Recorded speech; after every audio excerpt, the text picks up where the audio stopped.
नमस्कार. मी भाऊ तोरसेकर. तुम्ही बघत आहात प्रतिपक्ष. मित्रांनो, तुम्हाला आता ही गोष्ट कळायला सुद्धा लागली असेल. म्हणजे प्रामुख्याने मी तुम्हाला असं म्हणतोय, याचं कारण तुम्ही मला बघता ते प्रामुख्याने 99% युट्यूबवरच बघता, कारण मी इतर माध्यमात लिहित पण नाही आणि कुठल्या चॅनेलवर जात नाही. आणि त्यामुळे युट्यूब बघून किंवा युट्यूबवरचं विश्लेषण, बातम्या बघून जे आपलं राजकारण समजून घेत असतात, जगातल्या घडामोडी समजून घेत असतात, त्यांच्या लक्षात एव्हाना एक गोष्ट आली असेल की हळूहळू करत युट्यूब किंवा डिजिटल किंवा सोशल मीडिया जो आहे त्याचा सुद्धा वापर राजकारणात आपले नॅरेटिव्ह पेश करणं किंवा निवडणुकीचा प्रचार करणं यासाठी या माध्यमांचा आता सरसकट वापर व्हायला लागलेला आहे. प्रत्येक राजकीय पक्षामध्ये एक मीडिया सेल किंवा मीडिया विभाग निर्माण झालेला आहे. डिजिटल मीडिया हँडल करणारे कोणतरी असतात, इलेक्ट्रॉनिक मीडिया हँडल करणारे कोणतरी असतात. मग त्यांनी आउटसोर्स केलेलं काम घेऊन मार्केटिंग करणाऱ्या किंवा मीडिया मॅनेज करणाऱ्या कंपन्या तयार झालेल्या आहेत, कंटेंट तयार करून देणाऱ्या कंपन्या तयार झालेल्या आहेत. आणि मग अशा कंपन्यांच्या मार्फत या प्रकारे आम्ही जसं युट्यूब चॅनल चालवतो, कोणी पोर्टल चालवतं, या लोकांना आपल्या पक्षाच्या प्रचारासाठी वापरणं सुरू झालं. हे अर्थातच मला वाटतं फार जुनी गोष्ट आहे, नवीन नाहीये. माध्यमातून, वर्तमानपत्रातून बातम्यांच्या आपल्या निवडणुकीच्या जाहिराती दिल्या जायच्या, आपल्याला पाहिजे तशा प्रचाराच्या बातम्या सोडल्या जायच्या. मग पुढल्या काळात पत्रकारांना सोडून डायरेक्ट वर्तमानपत्रांच्या मालकांना हाताशी धरून विविध पक्ष हे आपली बाजू थेट मतदारांपर्यंत पोहोचवायचं काम करत होते. पुढल्या काळात जी इतर माध्यम, इलेक्ट्रॉनिक आलं वगैरे वगैरे सुरू झालं. आणि मला जी माहिती मिळाली त्याप्रमाणे आता सध्या डिजिटल आणि युट्यूब, सोशल मीडिया यांची लोकप्रियता लक्षात घेऊन बहुतेक सगळ्याच्या सगळ्या पक्षांनी इलेक्ट्रॉनिक मीडिया किंवा प्रिंट मीडिया यापेक्षा आपलं सगळं लक्ष निवडणुकीच्या प्रचारासाठी डिजिटल आणि सोशल मीडियावर केंद्रित केल्याचं माझ्या लक्षात आलेलं आहे. मी जे जे इतरांचे सगळ्यांचे व्हिडिओ बघत असतो युट्यूबवर, त्यातून मला हळूहळू लक्षात आलेलं आहे की प्रचंड प्रमाणावर राजकीय विश्लेषण करणारे, राजकीय बातम्या देणारे जे युट्यूब चॅनेल आहेत त्याच्यामध्ये याचा शिरकाव सरसकट झालेला आहे. आता माझ्यासारखा एखादा आहे की जो एका विशिष्ट राजकीय भूमिकेतून आपलं काही नॅरेटिव्ह मांडत असतो, मला आवडणाऱ्या पक्षाचं, आवडणाऱ्या नेत्याची बाजू मी समर्थपणे मांडतो आणि लाजत अजिबात नाही. पण काही मंडळी ज्या प्रकारे विषय मांडतात त्यावरून एक लक्षात येतं की जवळजवळ 80 ते 90% सोशल मीडिया, डिजिटल मीडिया हा निवडणुकीच्या आणि पक्षांच्या नॅरेटिव्ह आणि निवडणूक प्रचारासाठी आता राबवला जातोय. त्यासाठी वेगवेगळ्या एजन्सीज तुम्हाला कॉन्टॅक्ट करतात. मी पण सुद्धा मलाही असे लोक आलेत, भेटलेत आणि मी चक्रावून जातो. कारण युट्यूबवर मला माहिती मी माझा बँक अकाउंट देत नाही. मला अनेक लोक म्हणतात आम्हाला तुम्हाला मदत करायची, मी ती मदत नाकारतो. कारण मला युट्यूब कडून पैसे मिळतात आणि मी जे पैसे मिळतात त्या आनंदी आहे. कारण प्रत्यक्ष पत्रकारितेतून जेवढे पैसे मिळू शकले नाही तेवढे युट्यूबवर मी जे काही मांडतो त्याला मिळणारा जो श्रोतृ वर्ग आहे, त्या श्रोतृ वर्गामुळे ज्या जाहिराती माझ्या युट्यूबवर पडतात त्याचा एक हिस्सा युट्यूब मला देतं. तेच पैसे माझ्यासाठी भरपूर आहेत. त्यामुळे मी कोणाकडे हात पसरायला जात नाही आणि कोणी देऊ केलं तर काही घ्यायला तयार नसतो. पण अशा ऑफर्स आहेत आणि मग त्याची गणितं वेगवेगळी सांगितली जातात, मला ती कळत सुद्धा नाही. पण एक गोष्ट साफ आहे की जर तुमच्या पक्षाचा, उमेदवाराचा प्रचार करण्यासाठी अशा एजन्सीज काम करत असतील तर त्या योग्य माध्यमात जातात की नाही याचाही विचार झाला पाहिजे.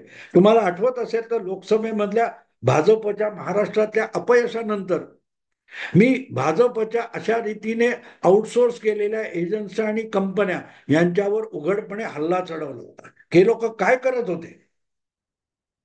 एक भाग असतो. कधीही मी तुम्हाला मुद्दाम एक जुना किस्सा सांगतो की वेगवेगळ्या कंपन्या जेव्हा आपल्या मालाची जाहिरात करण्यासाठी पैसे खर्च करतात, तेव्हा ती गरज, ती जाहिरात ही आपल्या ग्राहकापर्यंत जाते की नाही याला महत्व असतं. तुमचा टार्गेट ऑडियन्स कुठचा असतो. मला एक आठवतं, मी अगदी जवळजवळ 30-35 वर्षापूर्वी जेव्हा एका नव्या साप्ताहिकामध्ये काम केलं, तो मोठा ग्रुप होता आणि त्यांची 4-5 प्रकाशनं होती. मला एक गंमत वाटली, त्यांच्या एका सिने मॅगझिन मध्ये एक जाहिरात होती आणि ती जाहिरात ही त्याच कंपनीच्या आम्ही काम करत असलेल्या मराठी प्रकाशनात का नाही, असं मी त्यांच्या मार्केटिंग मॅनेजरला विचारलं की बाबा, इंग्रजी सिने मॅगझिनचा खप जो आहे त्याच्या 5 पट जर मराठी प्रकाशनाचा खप आहे, तर ती जाहिरात मराठीत का नाही? तेव्हा त्याने मला दिलेलं उत्तर फार महत्वाचं होतं. तो म्हणाला, टार्गेट ऑडियन्स महत्वाचा असतो. इंग्रजीतलं सिने मॅगझिन जे आहे ते वाचणारा वर्ग हा अतिश्रीमंत आहे. शक्यतो त्याची गाडी असते, त्याच्याकडे ड्रायव्हर असतो, तो मागे बसून हे आमचं इंग्रजी सिने मॅगझिन उघडतो.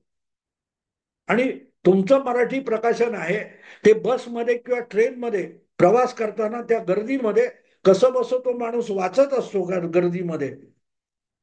तर त्याचं पैसे खर्चण्याची कुवत आणि गाडी बाळगणाऱ्याची खर्च करण्याची कुवत यानुसार जाहिराती दिल्या जात असतात. आणि त्यामुळे हे घड्याळ त्या काळात लाखो रुपये किमतीचं होतं. ते म्हणाला, ट्रेनमध्ये वाचणारा घेणार नाही, पण ज्याची स्वतःची गाडी आहे तो मात्र इतकं महागडं घड्याळ घेईल आणि म्हणून ती जाहिरात तिथे असते. हे त्यांनी मला जे खुलासा केला, त्यानंतर मी अनेकदा जाहिरात कंपन्या कसं काम करतात हे बघत होतो. आणखीन एक तुम्हाला गंमत सांगतो जाहिरातीची. नवा काळचा खप हा त्यावेळेला 1980च्या दशकामध्ये, आपला 90च्या दशकामध्ये 7 लाखापर्यंत गेलेला होता. त्याच्या तुलनेत महाराष्ट्र लोकसत्ता हे मान्यवर वर्तमानपत्र देखील खपात कमी होती, पण जाहिराती मटा आणि लोकसत्ताकडे जास्त होत्या. अशा वेळेला एक प्रख्यात ग्राहकोपयोगी माल बनवणाऱ्या कंपनीने आपल्या जाहिरात एजन्सीला सांगितलं की आमची नवाकाळमध्ये जाहिरात आली पाहिजे. का? का आमचं जे काय ते धुलाईची पावडर आहे ही मोठ्या प्रमाणावर खपायची, तर ती नवाकाळच्या एजन्सीकडून आमची जाहिरात नवाकाळच्या वर्तमानपत्रातून गेली पाहिजे, कारण तो आमचा ग्राहक आहे. आणि त्यासाठी त्यांनी प्रयत्न केले. सांगायचा हेतू असा की तुमचा टार्गेट ऑडियन्स, तुम्ही एखाद्या जाहिरात एजन्सीला किंवा मार्केटिंग एजन्सीला राजकीय पक्ष जेव्हा काम देतात, कॉन्ट्रॅक्ट सोपवतात, तेव्हा त्यांनीही लक्षात घेतलं पाहिजे त्या एजन्सीचं नाव काय आहे आणि तिचा सल्ला काय आहे, यापेक्षा ते योग्य रीतीने तुमची जाहिरात किंवा मार्केटिंग करतायत की नाही याला प्राधान्य असतं. भाजपने लोकसभेच्या काळामध्ये ज्या ज्या लोकांना हे काम सोपवलं, ती माध्यम ज्या प्रकारचं बातम्या वगैरे देत होती, त्यातून जर भाजपला मतं मिळणार नसतील तर त्या जाहिराती त्या त्या माध्यमांना देऊन उपयोग नव्हता, हाच माझा आक्षेप होता.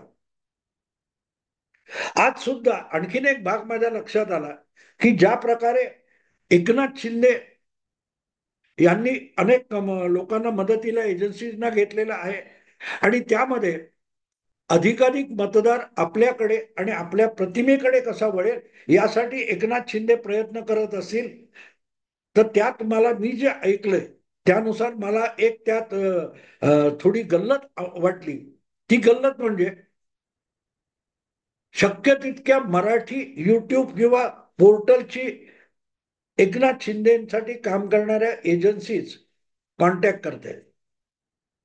पण एकनाथ शिंदे यांचं प्राबल्य असलेली जागा किंवा क्षेत्र कुठलं आहे, तर मूळ शिवसेना जिथे वाढली, जन्माला आली, फोपावली, ते कार्यक्षेत्र जे आहे हे एकनाथ शिंदे यांच्या शिवसेनेसाठी अधिक महत्वाचं आहे.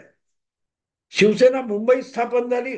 मुंबई ठाण्यामध्ये दीर्घकाळ शिवसेनेचा पसारा राहिला आणि पुढल्या काळात शिवसेना महाराष्ट्रभर जाण्यापूर्वी जवळजवळ पहिली 20-25 वर्ष शिवसेना ही मुंबई मुंबई पासून कल्याण, मुंबई, ठाणे, नाशिक, पुणे हा जो पट्टा आहे या परिसरामध्ये शिवसेनेचं प्राबल्य राहिलं. शिवसेनेची ताकद कुठे, तर या पट्ट्यामध्ये.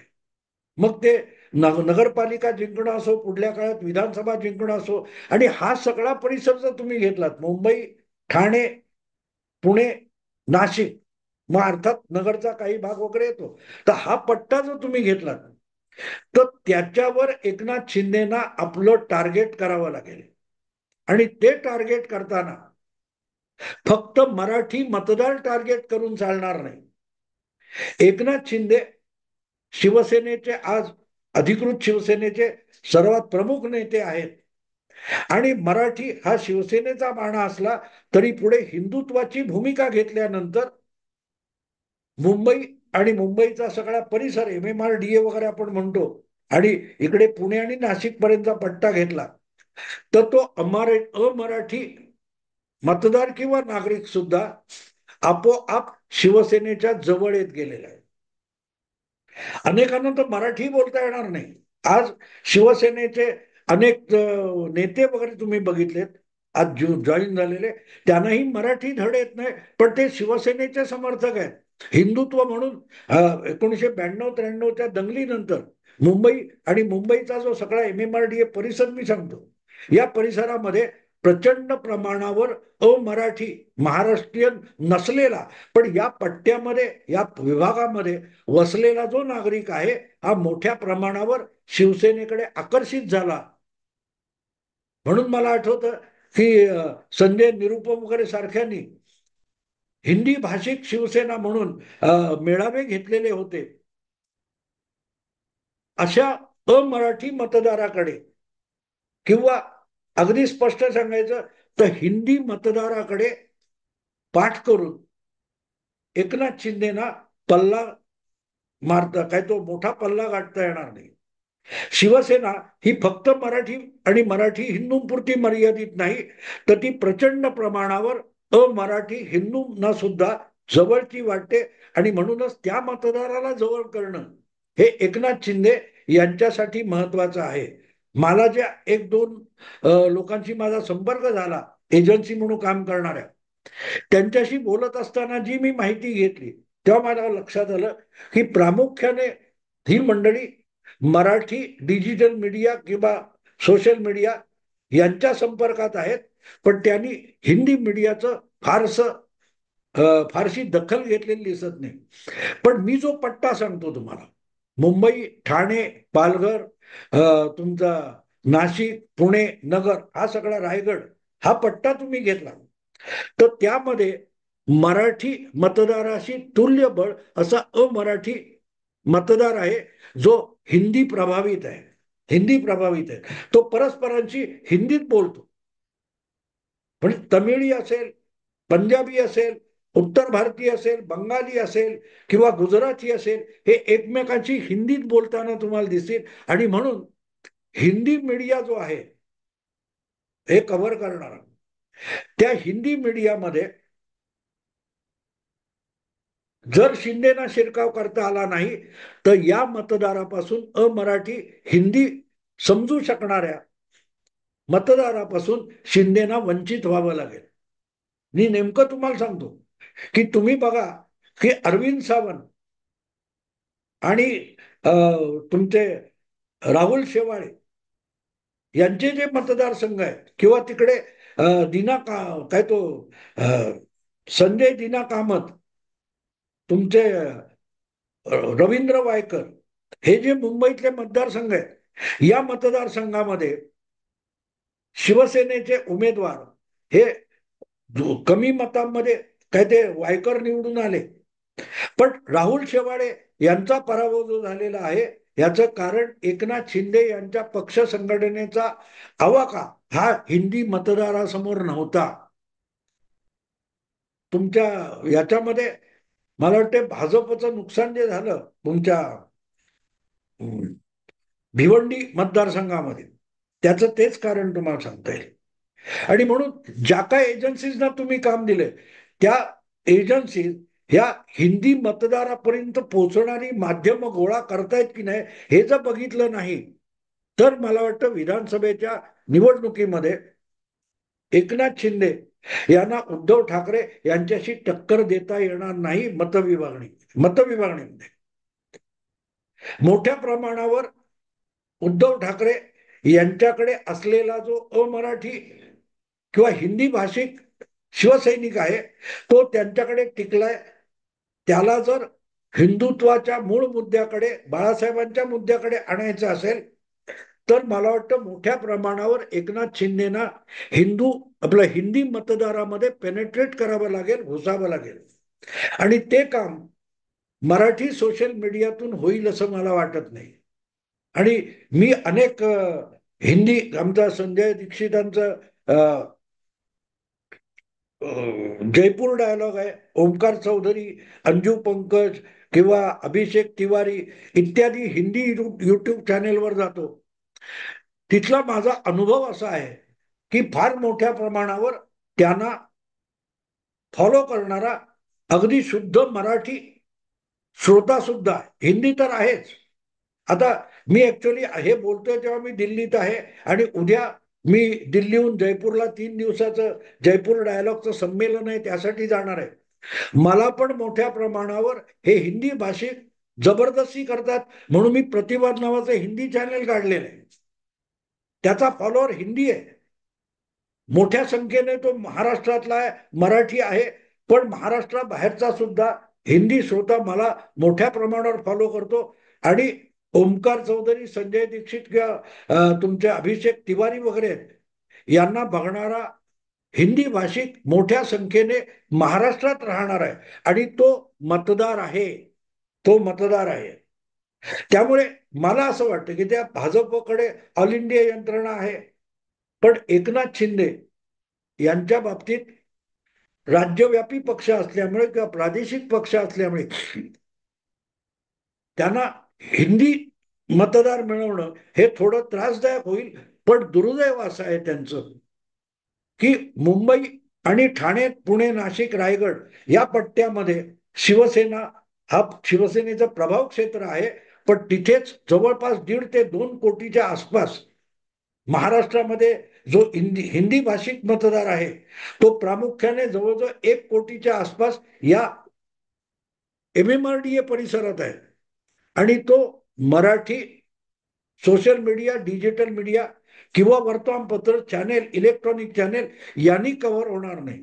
त्यामुळे मला असं वाटतं की ज्यांना एकनाथ शिंदे यांनी कामाला लावलंय किंवा आउटसोर्स केलेला आहे आपला प्रचार, त्यांनी तिकडे लक्ष दिलं पाहिजे.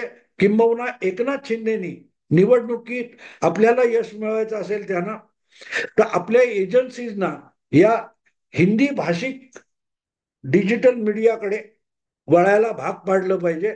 तरच त्यांना उद्धव ठाकरे यांच्याशी आणि महाविकास आघाडीशी टक्कर येत आहे. कारण ती फक्त उद्धव ठाकरे यांच्यापुरती मर्यादित नाही. एकनाथ शिंदेची लढत मुंबई आणि एमएमआरडीए परिसरामध्ये जास्ती करून काँग्रेसची आहे.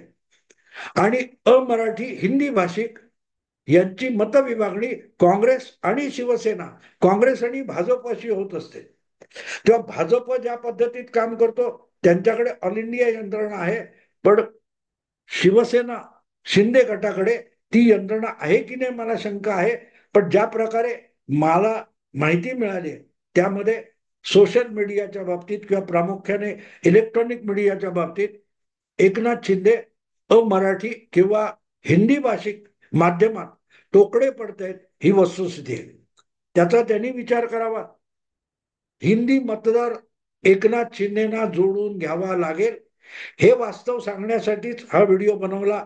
आवडला त्यांनी लाईक करावा, शेअर करावा आणि सबस्क्राईब करावा. नमस्कार.